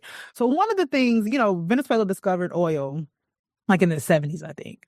And Venezuela has always, problematically had a GDP that is over-reliant on oil, right? I think somewhere in the like upper 80s, low 90s, historically. But one of the things that Venezuela did do with nationalizing their access to oil is use that as a tool of leftist diplomacy, right? And they did that through Petrocaribe. And so recently, at my university, we had a screening of this documentary, The Fight for Haiti, which was about the Petrocaribe protests that occurred in Haiti in 2018. And when they were interviewing so there's a longer interesting history here, right? Even so, like, people like to think about, Haiti as the first, free Black republic in the Western Hemisphere, but also people always want to talk about Haiti's, contemporary political state, right? The sort of destitution that it's in because of the core group, because it was leading by the core group, because of the overthrow of Aristide, but also because of this sort of primordial sin of daring to fight and win their own independence, right? And so a lot of people talk about, oh, we have to help Haiti. But one of the things that I always, and this is why I look at Venezuela as, I don't make claims as if the Venezuelan nation is only African people, right? But I look at Venezuela as an iteration, a 21st century iteration of Pan-Africanism because of some of the political projects that Chavez attempted to engage in, right? And one of which was always acknowledging that in spite of the current political state of Haiti, it is actually Venezuela. It is actually Colombia. It is actually Panama. It is actually Peru. It is actually Ecuador. It is actually those of us who owe a debt to Haiti. And the reason why we owe a debt to Haiti is not just because there's some like mythical connection, but that there were material contributions that Haiti and the Haitian people made to liberation struggles in the Americas. In fact, were it not for Bolivar's ability to go and seek refuge in Haiti when he was initially defeated and to come back with Haitian arms and Haitian military people, he would not have been able to fight those battles. And there are also lesser known ones, right? Like the role that Haiti played in Cuban independence struggles, right? And over sort of Latin America and the Caribbean. And so one of the ways that Venezuela under the Bolivarian Republic and under the leadership of Chavez engages in this sort of resource internationalism, right, is through utilizing Petrocaribe. So all this money that they have, they developed these microloan programs, right? And so there was a microloan program with non-exploitative, interest rates and these sort of non-exploitative relations on the terms of the loans that Venezuela was giving to these particular countries, right? And so there's this Petrocaribe money that gets given to Haiti to develop the country. Now, I actually didn't know, I knew this, but I didn't know it in the concrete terms that it was conveyed in this documentary. One of the things, so like there has been perpetual mismanagement of funds, right, in Haiti because of corruption, leadership, whatever, all these other things. But one of the things that the what do you call it? The activists talked about in the Haitian context in relationship to the Petrocaribe money specifically was that specific pot of money had to be squandered because that specific pot of money was given that in terms that eschewed IMF, World Bank, structural relations between countries, right? And so that particular pot of money needed to be mismanaged because it could not succeed as an example of resource internationalism, of sort of anti-capitalist, anti-exploitative relations between countries, right? And so I think about the kind of early pink tide in Latin America between, Ecuador under Rafael Correa, Bolivia under Evo Morales, Venezuela under Chavez, obviously Cuba as the sort of grandfather of all of that, as I think somewhat of a continental parallel to what was happening with the Pan-Africanist project in the post-independence era, right? And again, we see that there has been these attempts, right? Like there was the coup attempt against Evo, right? Fortunately, and there were massacres of indigenous people in Bolivia. Fortunately, they were able to sort of, come back in and retake the reins under different leadership. And Evo is very much still a part of that process, right? We've seen assassination attempt after assassination, coup attempt after coup attempt in the Venezuelan context. Nobody is saying Maduro is perfect. Obviously, there are many critiques, all these kinds of things, right? But a part of what is at stake there is what is being offered as an alternative to global capitalism, right? And so I think that even in our understandings of Pan-Africanism, we have to recognize contemporary manifestations of those spirits, right? And so obviously the Africans ourselves do have a monopoly on what it means to have communal spirit, to share, to all those things. But when I think about, the role that Cuba played in African independence struggles, and I think about, and this is a very sort of anecdotal story, but I remember when I first started going to Venezuela and I kept encountering Black folks, African folks from the US, from the diaspora coming to Venezuela because they were like, oh, I heard that this revolution is happening and I want to see what it is and what's happening and what can it do. Like that to me is the spirit of Pan-Africanism that I think that we continue to see because it's like, okay, most people, by public measure, we don't necessarily look at Venezuela as an African country. Now, there's data to dispute that, but Until you go there. yeah, but most people don't look at it that way. But there's something to be said and to be seen in why is it that people who identify as African, as Black, are seeing something potentially inspiring in that example, and why have we remained, in support of that? Why did Black people collectively mourn Fidel Castro's death? Why did we collectively mourn Hugo Chavez's death? Right? Why have we remained invested in these things? And I think that it is because there is, I think, a lot of people make these kind of assertions about humans being like essentially evil and bad. I actually think that all evidence exists to the contrary. And I think all of evidence exists to the contrary because I think in spite of all of the terrible things and the ills of the world, the vast majority of us expect to be able to engage with other human beings in a particular kind of way. And we learn from these examples. And so I think that because you mentioned the OAU, right? And so the kind of OAU, what I see as a sort of institutional parallel to that in Latin America is the Bolivarian Alliance of Latin American States, right? And so so part of, even in my own research, what I'm trying to think about is, without discrediting the role that Indigenous people play, without discrediting the roles of other people, how do we think about this kind of left tide movement in Latin America as having been indebted to the legacy of Pan-Africanism, right? And so I think that that's something that's really important to think about, because as Pan-Africanists, I've told this story on many platforms and many times. As a Pan-Africanist, Africa is primary for me, but I am invested in the liberatory struggles of all peoples, right? And, I myself, personally, my father, when he was in college, was made an honorary member of the General Union of Palestinian Students. And it was his Palestinian, I have two Palestinian names. I have a South African name and I have a West African name. And all of that came from my parents' own political organizing. And so for me, as much as Pan-Africanism absolutely is a political project, it's also like an ethos. It's a way of being and existing in the world and relating to people. And so I can see myself in Dalit struggles. I can see myself in the people of West Papua New Guinea. I can see myself in the indigenous, Pacific Islanders, and I can see myself in Latin America. And they don't necessarily, and I can see myself in Palestinians, right? And understanding that essentially these are struggles against colonialism, but also against capitalism, right? They are against oppression and exploitation. And that in the same way that as Africans, we have to come together to understand ourselves as Africans, us as oppressed people globally have a shared identity, right? It's not necessarily an ethnic or a racial or linguistic identity or whatever, but there is a shared experience, and that we have to acknowledge that as a way of thinking about how do we fight back against our dehumanization. I agree so much. That was such a beautiful statement. It drew so many threads together, and I anticipated a couple questions or follow-up kind of points you got right there too when you talked about the General Union of Palestine Students, the connection between these struggles, between these political projects of Bolivarian, Latin American solidarity, Pan-Africanism.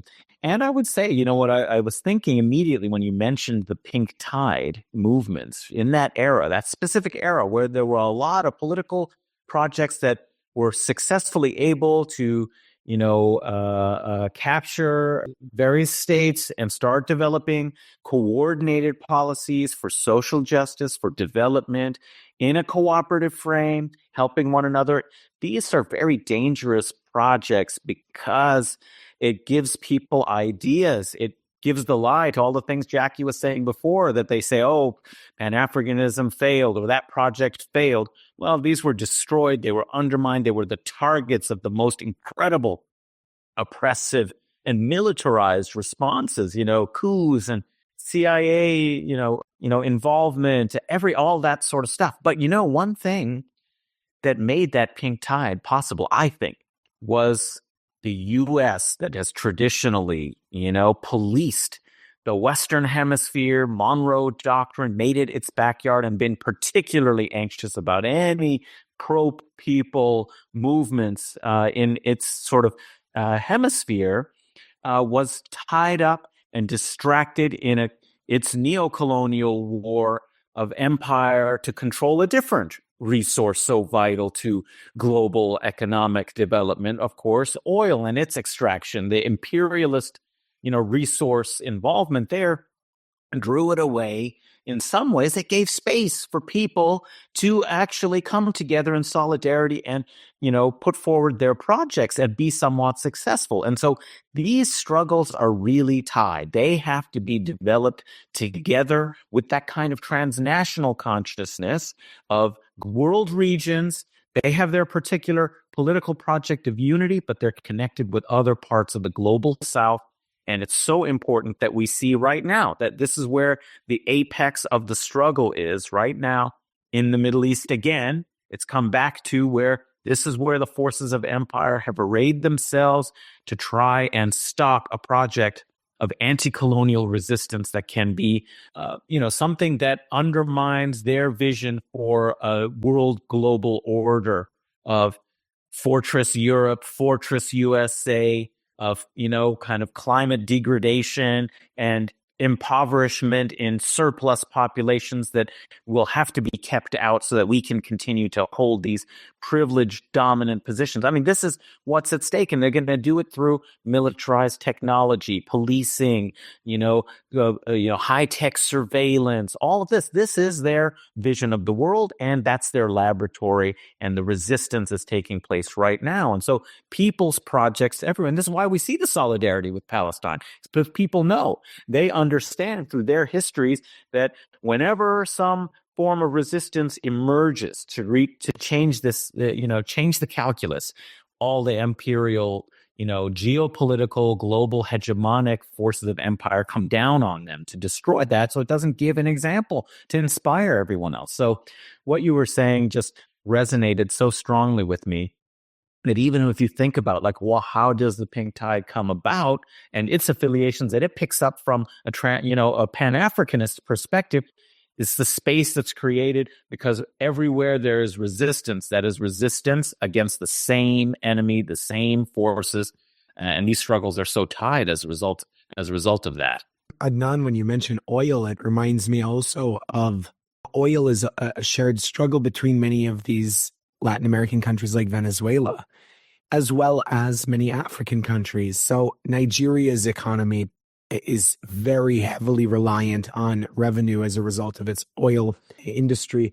Angola is an even bigger example. So the statistics that I have at hand are from 2009, but in 2009, 95% of Angola's export revenues were as a result of their oil industry. So in 2008, 2009, that was quite a good thing. Oil prices went down very shortly afterwards, and Angola's economy was devastated. They had to take out massive IMF loans as a result of the commodity crisis that came up just after that point. And they had to sell off large parts of their oil industry to, the usual suspects, BP, Shell, ExxonMobil.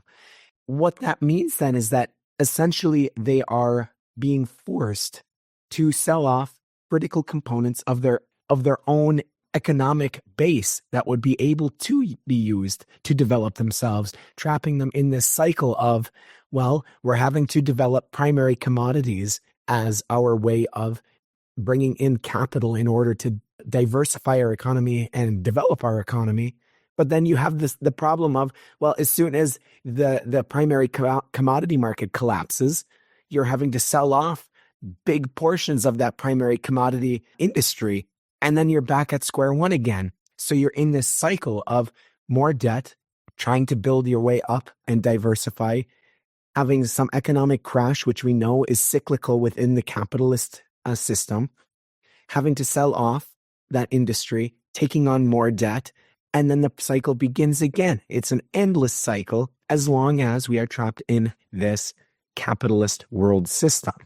Now, I want to turn to the final question. You've been very generous with your time. And Layla, your previous answer actually was very, very closely related to the final question that I had planned. So feel free to, add to this as you see fit. But you'll see the question that I had planned for closing us out is very directly related to what you were saying. So maybe I'll open with Jacquie, and then anything that you want to add at the end here, you can add in. So the final question is, can you talk about modern expressions of Pan-Africanism and how these modern expressions demonstrate and foster solidarity between the continent and the diaspora? So as I said, you can see where the parallels are with what you had previously alluded to towards the end of your last answer, Layla. But, thinking about what Pan-Africanism today is and what it is able to do and what avenues we should be taking within a Pan-Africanist framework to try to achieve the political goals that Pan-Africanism is an expression of. What can you talk a little bit about what that looks like today? So Jacquie, we'll start with you on this. Again, I think about the Alliance of Sahel States, which people probably would not look at that and think of that as a Pan-Africanist struggle until you start to listen to some of the things that General Traore is saying. And I have to admit, this is a pretty young man. Is he not 30 yet? I think he's I think he's 35. But he is the youngest leader. Yeah. I don't know if it's just only in Africa, but perhaps in the world. I don't know, but he's there. I think so. Yeah, he is very young. And I listened to his first speech, and the tone is different, but the words, it was all Thomas Sankara. It was clear. And he even, and I think in the second or third speeches, he even just flat out said, we are going to realize the vision of Thomas Sankara. So we have examples today, and I think the Alliance of Sahel States is one of those really great examples.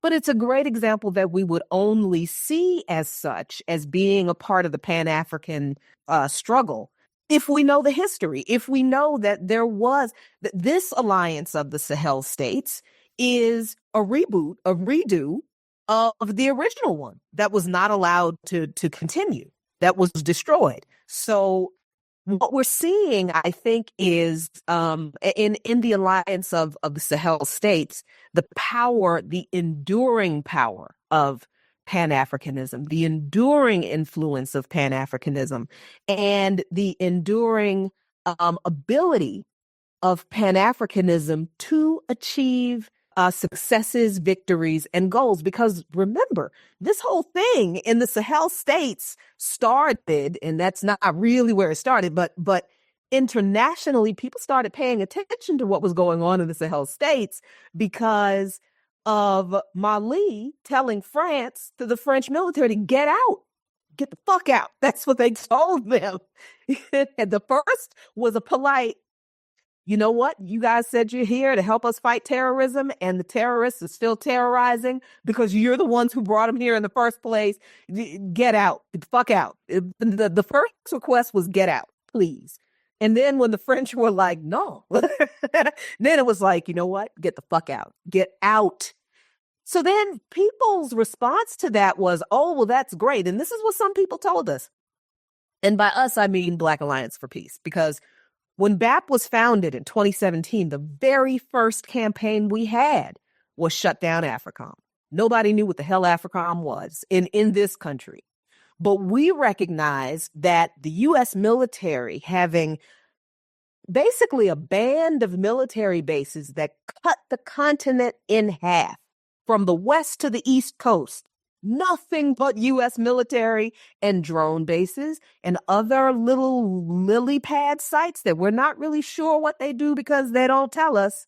We recognize that the United States military doesn't have that kind of a presence on any other continent, and they're not there for humanitarian purposes. They're not there out of the kindness of the heart of the United States government and military. They are there for resource imperialism. Jacquie, can I add in a quote very quickly? Mm-hmm. So this is from Vice Admiral Robert Moeller, who was head of AFRICOM.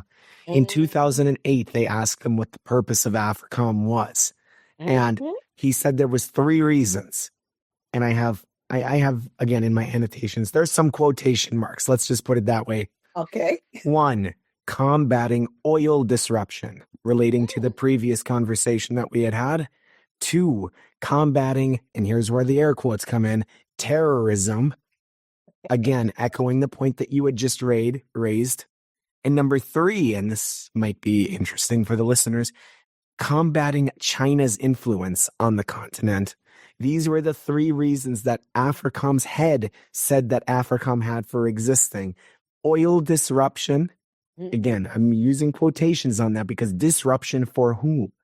Right. Oil disruption, quote unquote, terrorism combating.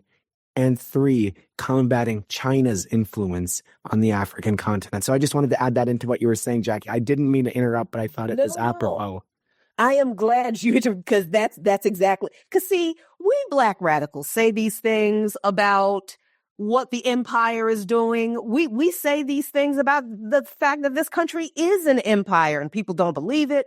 And we get called names and we're told we're liars. We're told we're agents of, pick a country, Putin, Xi Jinping, Maduro, but okay, whatever, Castro. Okay, fine. But it's always good when the empire tells on itself, because here's the thing. Empires actually usually don't lie about what they're doing. We just don't believe them.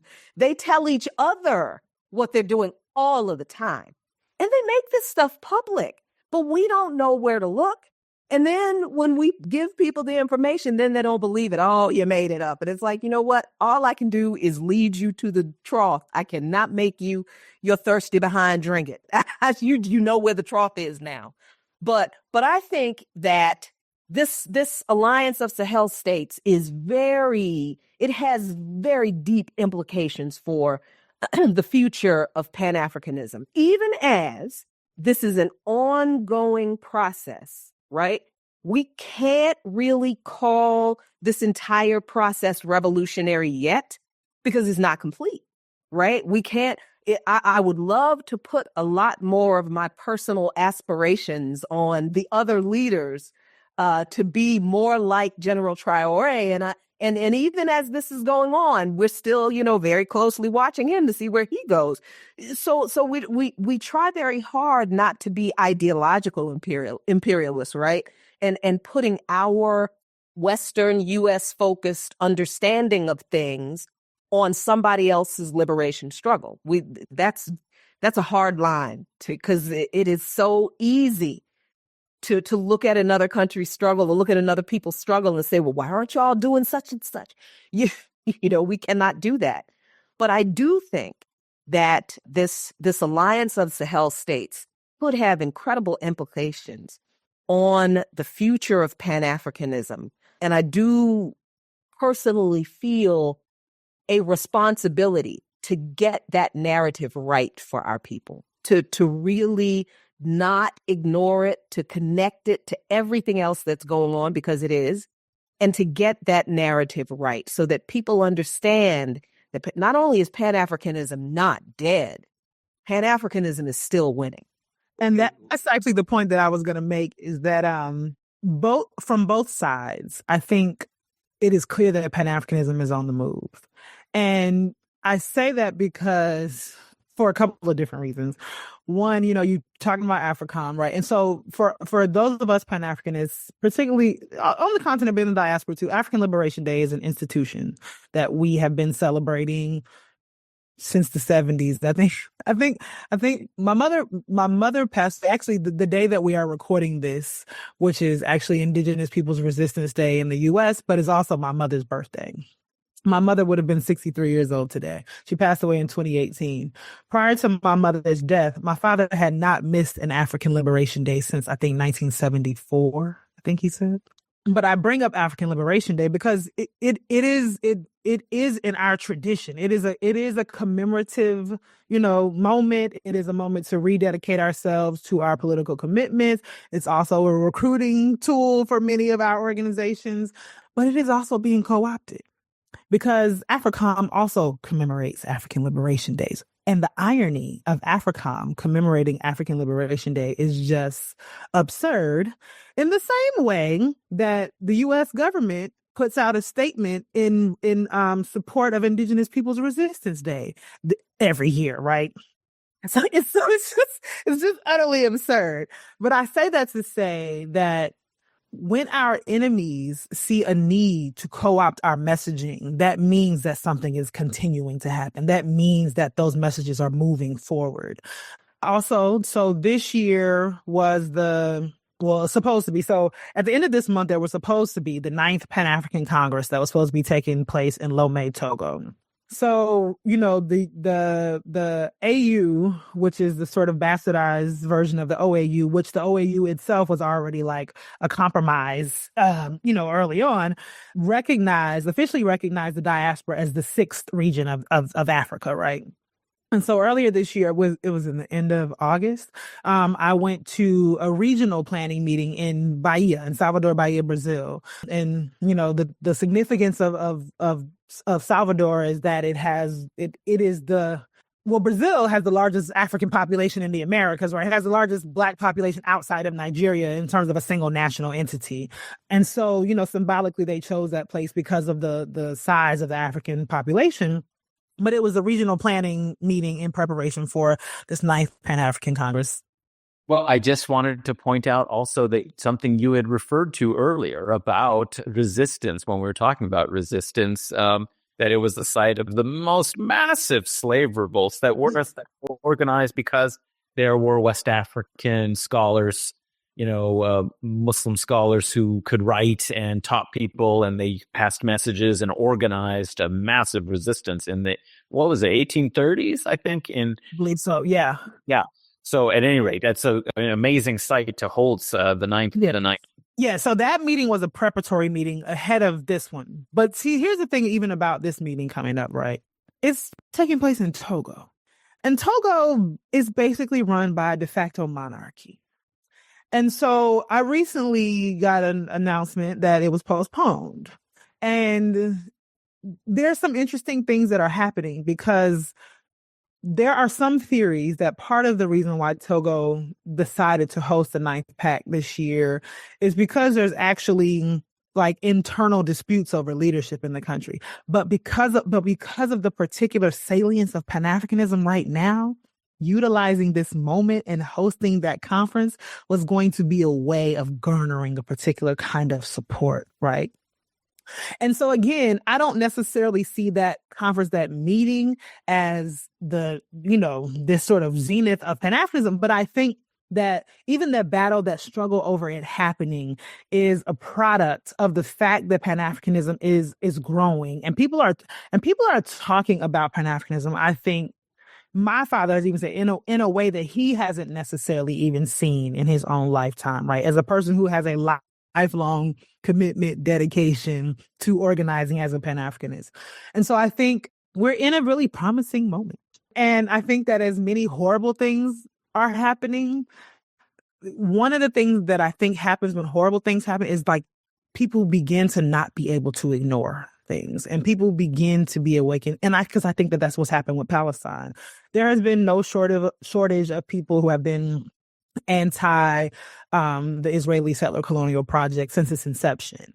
But there's something happening in this particular moment where people who are not otherwise concerned with it are now, right? And I think that that's also true of Pan-Africanism. And I wanted to end sort of with a quote that takes us back about a decade, but one of Chavez's Chavez, he died because of cancer. And there are even theories that, he was given cancer, right, to take him out. And so this is yet another example of sort of being, the myriad ways that they depose, our progressive leaders, right? But one of his last acts, there was supposed to be a South-South conference that was happening in Equatorial Guinea in February of 2013, the year that he died. And he was not physically able to make it. And so he sent a letter, ahead of himself. And it's now famously referred to as his letter to Africa. And one of the things that he's quoted in there saying is that those that conquered us in the past, blinded by their hunger for power, did not realize that the barbaric colonialism they imposed on us would become the catalyst for our first independences. Thus, whilst Latin America and the Caribbean share a past history of oppression and slavery, today more than ever, we are the children of our liberators and their heroic deeds. We can and must say with conviction and resolve that this unites us in the present in a vital struggle for the freedom and definitive independence of our nations. Speaking again to the African peoples, he says, I won't tire of repeating that we are one people. We are obliged to find one another, going beyond formality and discourse in the same feeling of our unity. Together, we must dedicate ourselves to creating conditions that allow us to rescue our peoples from the maze that we were thrown into, first by colonialism and then by the neoliberal capitalism of the 20th century.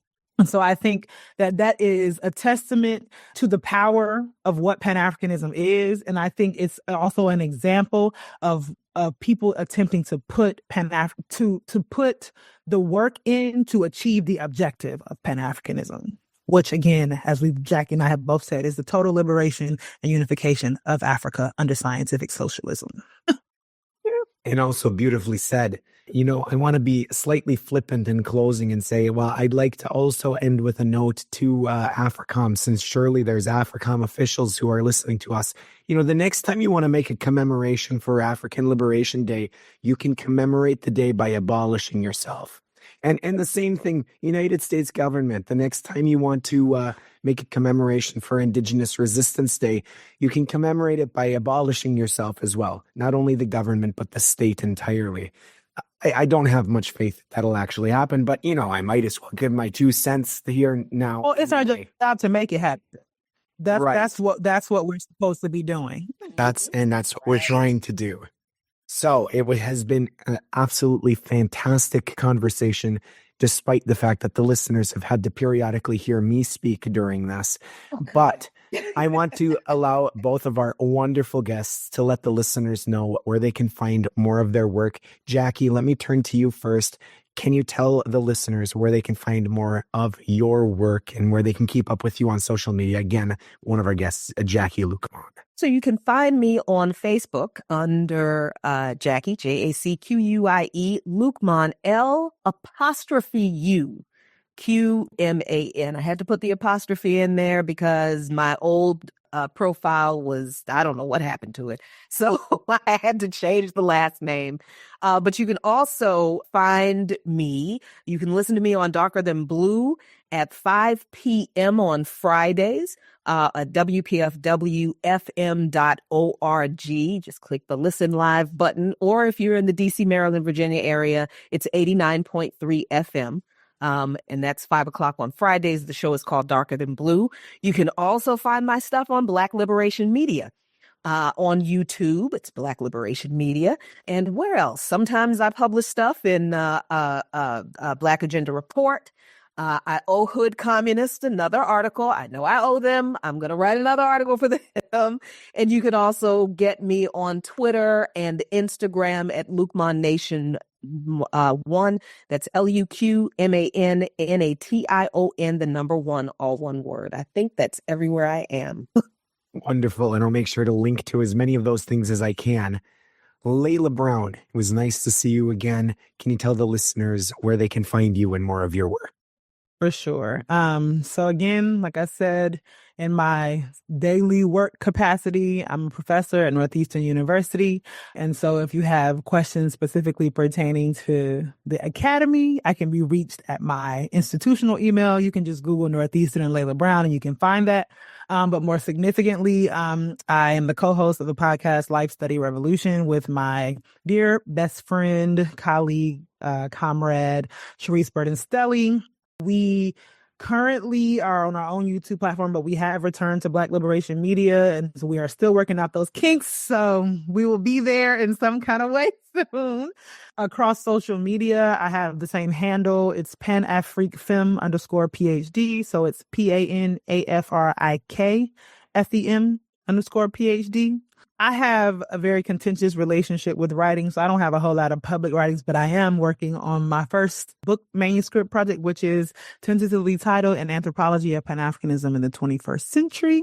So hopefully that will be out in the coming year or two. And and also through the All African People's Revolutionary Party, GC. So a-aaprp-gc.org. And folks are interested in that as an organization, I am also available there. So thank you so much for having us today. And I think it goes without saying that when that book is out, you're coming back on the show, whether you like it or not. And I just want to say one other thing before I turn it to Adnan to tell the listeners where they can find him. Layla, I had told you this before we hit record, but it was wonderful to see the podcast that you are doing with Dr. CBS back. So you had done Last Dope Intellectual, and then I was very sad to see that project was going on hiatus. I had told you that was a source of inspiration, of education for me. And I really learned and took so much from that program. And, I understood, but I was quite sad to see that project going on hiatus. So when it was announced that Life Study Revolution podcast with the two of you was coming out on YouTube, I was so pleased, and I have been loving it. Listeners, if you're not keeping up with LSR podcast, what are you doing? Get on it. So Not doing nothing with your life. That's right. You are doing absolutely nothing right. That is very kind of both of you. Adnan, how can the listeners find you and your other podcast? Well, people can catch up with me on Twitter at Adnan A. Hussein, Husain. You can check out my other somewhat infrequent, but hopefully to become more regular in the near future podcast called The Majlis, about the Islamic world, Middle East, Muslim diasporas. So that's on all the usual platforms, MAJLIS. And I just want to thank our guests again for an amazing discussion full of their brilliant insight, and for reaffirming something that I've believed for so long, which is that global liberation cannot happen without Pan-Africanism. We must all be Pan-Africanists in the ways that we can. So this was so valuable, I think, for our listeners. And we thank you so much for coming on the show today. Yeah. Thank you. And I absolutely echo Adnan's sentiments. Listeners, you can find me on Twitter at Huck1995. That's HUCK1995. You can help support the show and allow us to continue making episodes like this by going to patreon.com/Guerrilla History. That's GUERRILLA History. And you can keep up to date with everything that Adnan and I are doing individually, as well as what the show is doing collectively, by following us on Twitter at Guerrilla_pod. That's GUERRILLA_pod. And we're also on Instagram, I think, at Guerrilla_history. But, you can find it and tell us if I got that handle right or not. So, on that note, and until next time, listeners, solidarity.